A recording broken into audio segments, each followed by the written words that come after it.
Hello friends, Radhe Radhe, जय श्री कृष्णा। कैसे हैं आप सब लोग? आई होप आप सब लोग बहुत अच्छे होंगे। मैं भी बहुत अच्छी हूँ। आपका मेरे न्यू ब्लॉग में वेलकम है। और आप सब लोग इस टाइम क्या कर रहे हैं, प्लीज़ मुझे कमेंट करके बताइएगा। और मैं तो इस टाइम अभी फ्री हो चुकी हूँ। मेरी बेटी स्कूल भी जा चुकी है और मैं ब्रेकफास्ट कर चुकी हूँ और मेरे घर का सारा काम भी हो चुका था। तो मेरे पास थोड़ा सा अभी टाइम था, मेरी बेटी जब तक स्कूल से आएगी। तो मैंने सोचा इस टाइम में मैं आज थोड़ा फ्री हूँ, स्टिचिंग के कपड़े कोई जल्दी के अभी है भी नहीं। तो मुझे याद आया था कि मैंने ना एक जो पैंट थी वो मैंने कभी कटिंग करके रखी थी काफ़ी टाइम पहले। तो मैंने वही सर्च कर रही थी मैं, तो मैंने अपना बैग खोला था तो इसके अंदर मुझे वो पैंट कटिंग हुई तो मिली। लेकिन उसके साथ मुझे ना बहुत सारे कपड़े मिले हैं, वो मैं आपको दिखा रही हूँ कि मेरे कितने सारे इसमें कपड़े रखे हुए थे जो कि अनस्टिच थे। ये तो कुछ भी नहीं है वैसे, मेरे काफ़ी बेड में और अलमीरा में बहुत सारे अनस्टिच सूट वगैरह बहुत सारे रखे हुए हैं। तो अभी आज मैंने प्रॉमिस किया है अपने आप से कि मैं इस पैंट को पक्का ही आज सिलूँगी ही। आज स्टिच करनी ही करनी है मुझे। देखिए कितने सारे कपड़े हैं।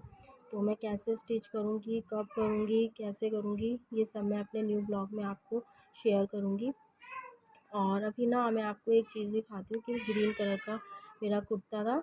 तो उसमें से ना मैंने थोड़ा सा कपड़ा जो बचा था ना, तो मैंने अपनी बेटी के लिए कटिंग करके रखा था बट ये अभी तक सिल भी नहीं पाया है। तो इसी तरीके से काफ़ी कपड़े हैं ये जो कि मैं नहीं स्टिच कर पाई हुई, टाइम इतना नहीं हो पाता है। पर यह है कि जो फ्री टाइम होता है तो बाहर की स्टिचिंग कर पाती हूँ उसके अंदर। तो अब मैं हर एक लेडीज़ से यही कहना चाहूँगी कि अपने फ्री टाइम को आप प्लीज़ यूज़ करा कीजिए। ऐसा नहीं है कि वीडियो स्क्रॉल करने में या शॉर्ट्स वगैरह कुछ नहीं होगा इनको स्क्रॉल करते रहने से। आपको अपने लिए कुछ करना है, अपने लिए थोड़ा आपको टाइम निकालना है। तो उसके अंदर हम कुछ ना कुछ जैसे क्राफ्ट वगैरह है, अपनी मतलब नॉलेज को आपको गेन करना है जिससे कि आप कि ना आगे बढ़ हमारे पास सकें। ना काफ़ी टाइम होता है क्योंकि हमारे बच्चे तो स्कूल चले जाते हैं, हस्बैंड ऑफिस चले जाते हैं। तो हमारे जो बच्चे होते हैं स्कूल से वो 1 या 2 बजे से तक तो आ ही पाते हैं ना। तो हमें उस टाइम को कितना यूज़ करना है, हमें क्या करना है। तो मैं तो वही जो मैं अपना एक्सपीरियंस है, मैं तो वही यही करती हूँ कि जब मेरी बेटी स्कूल चली जाती है तो मेरा काम जो है वो 10 बजे तक फ्री हो जाता है। घर का काम करके मैं बिल्कुल फ्री हो जाती हूँ। तो मैं इस टाइम में क्या करती हूँ, तो भाई मैं तो अपनी स्टिचिंग जो पड़ी होती है वही स्टिचिंग करती हूँ। और क्राफ्टिंग का भी देखती हूँ या फिर कहीं की कुछ सेटिंग करनी है, कुछ करना है तो मैं वही करती हूँ। ये नहीं कि आपको किसी को कॉल करनी है, आप कॉल पे लगे हैं, अरे बच्चे गए हैं स्कूल फ्री है तो हम कॉल कर लेते हैं, हम फ़ोन चला लेते हैं, चलो कोई नहीं गप्पे ही कर लेते हैं आस पड़ोस में। तो भाई मैं तो बिल्कुल भी ऐसा नहीं करती हूँ। मैं अपने काम को अपने पहले प्रायोरिटी देती हूँ। मैं किसी से ऐसा नहीं कि मैं फ़ोन पे ही लगी रहूँ। हाँ, किसी ऐसा नहीं कि कॉल नहीं आ रही तो आपको पिक नहीं करना। हाँ, कॉल आ रही है, 5 मिनट 10 मिनट बस हाल चाल लिया, है हेलो किया बहुत है। क्योंकि मुझे नहीं लगता कि हम किसी से कॉल पे बात करेंगे तो हमें कोई खुशी मिलेगी। खुशी तो कम मिलती है, मुझे लगता है कि हमें टेंशन ज़्यादा हो जाती है कि उसने ये कहा, उसने वो कहा। तो इसलिए अपने काम पर ही हमें फ़ोकस करेंगे तो उससे हमें ही फ़ायदा होगा, है ना? तो फिर अब मैं आपसे बात करते-करते मैंने अपने कपड़ों का खजाना भी देख ही लिया कि उसमें क्या-क्या था खजाने में मेरे। तो अब मैंने ना यहाँ पे स्टिचिंग के लिए बैठ गई हूँ मैं। और स्टिचिंग वही पैंट मैंने अभी देखी थी ना कटिंग करी हुई, तो मैं वही अब स्टिचिंग करूँगी।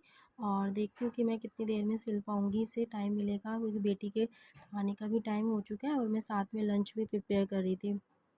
तो अगर आप लोग भी अगर स्टिचिंग जानते हैं या फिर कोई कन्फ्यूज़न है आपका तो प्लीज़ मुझे कमेंट करके बताइएगा। तो मैं आपके लिए इस पे स्टिचिंग की वीडियोस भी डालूँगी। और इतने मैंने देखा ना कि कोई ना कोई आ जाएगा या फिर मैं सिल भी पाऊँगी नहीं, तो इतने मेरा एक कोरियर आ गया है फ्लिपकार्ट से जिसके अंदर मैंने एक मँगाई थी मेमोरी कार्ड, जो कि मेरे फ़ोन में स्टोरेज कम हो गया है, पता नहीं क्या वायरस है, तो उसमें स्टोरेज नहीं ले रहा था। तो मैंने इसके लिए एक एसडी कार्ड मँगाया था 32 जीबी का। अब मैं इसे देखती हूँ कि ये कैसा आया है। और ये देखिए अब इसके अंदर इसकी पैकेजिंग मुझे बहुत ज़्यादा वैसी लग रही थी, टाइट थी, तो ये निकल नहीं रहा था। मुझे समझ ही नहीं आ रहा था कि मैं इसको कैसे निकालूँ, कैसे करूँ? तो मैं इसे खोलने की बहुत कोशिश कर रही हूँ बट मुझे बिल्कुल नहीं समझ आ रहा है। ये बहुत अच्छे से पैक किया हुआ है। जबकि इतनी छोटी सी मेमोरी कार्ड और पैकिंग इसकी इतनी बड़ी दे रखी है। और अब देखिए मैंने इसे कोशिश तो बहुत की है इसे निकालने के लिए, और ये पॉली के अंदर था, मुझे समझ आ गया तो मैंने इसको फिर यहाँ से निकाल लिया है। तो मैं निकाल के अब चेक करूँगी कैसी है। इतनी देर में फिर से मैं थोड़ी स्टिचिंग करने आ गई हूँ कि जल्दी से सोच रही हूँ कि बेटी के आने तक ये कंप्लीट हो जाए जल्दी से जल्दी, क्योंकि कंप्लीट होने में बहुत दिक्कत आती है। मैं जब भी अपने कपड़े स्टिच करने बैठती हूँ तो कभी हो ही नहीं पाता है कंप्लीट, कितना टाइम लग गया, जबकि इसमें 20 मिनट का काम था, ओनली पैंट सिलनी थी, 20-25 मिनट में मैं आराम से सिल सकती थी एक्स्ट्रा काम के साथ। बट कुछ ना कुछ काम पे काम आ रहा था मुझे। तो मैंने आपको बताया ना कि अगर आप भी स्टिचिंग करना जानते हैं, अगर कोई प्रॉब्लम है आपको, तो प्लीज़ मुझे कमेंट करके बताइएगा। तो मैं वीडियोस डालूँगी। यहाँ पे मेरी पैंट सिल चुकी थी और मुझे याद आया कि मेरे पास इलास्टिक नहीं है, तो मैं कल को इसमें इलास्टिक डाल दूँगी। और इतनी देर में एक भाभी जी आ गई थी, वो मेरी कस्टमर है, तो यहाँ पे वो मुझे देने आई थी फिटिंग के लिए कुर्ताज़। तो मुझे वो 2 कुर्तीज़ देने आई थी, क्योंकि इसके अंदर फिटिंग इसलिए करवा रही थी वो, उन्होंने ना एक्सेल साइज़ मंगाए थे, ऑनलाइन मंगाई थी ये कुर्तीज़। तो ये जो इनके साइज़ थे ना वो डबल एक्सेल आ गए हैं, तो उनके जो फिट नहीं हो रहा है, काफ़ी लूज़ है। तो उन्होंने कहा है कि पायल इसको कटिंग वगैरह करके इसे सही कर देना, प्रॉपर फिट कर देना। तो मैंने कहा ठीक है।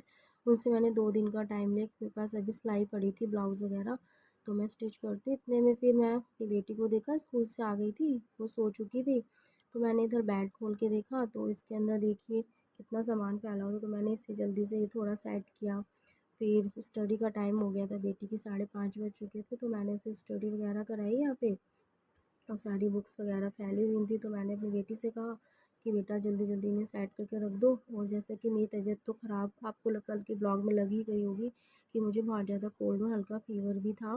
तो मैंने यहाँ पे कुछ नहीं किया, जल्दी से मैंने पुलाव बना दिया है, क्योंकि मेरा खाना बनाने की बिल्कुल हिम्मत नहीं थी और मेरी आवाज़ भी बहुत ख़राब हो रखी थी। तो फिर मैंने ना सोते टाइम अपने लिए एक चाय बनाई है, जिसके अंदर मैंने तुलसी पत्ते वगैरह सब डाले हैं।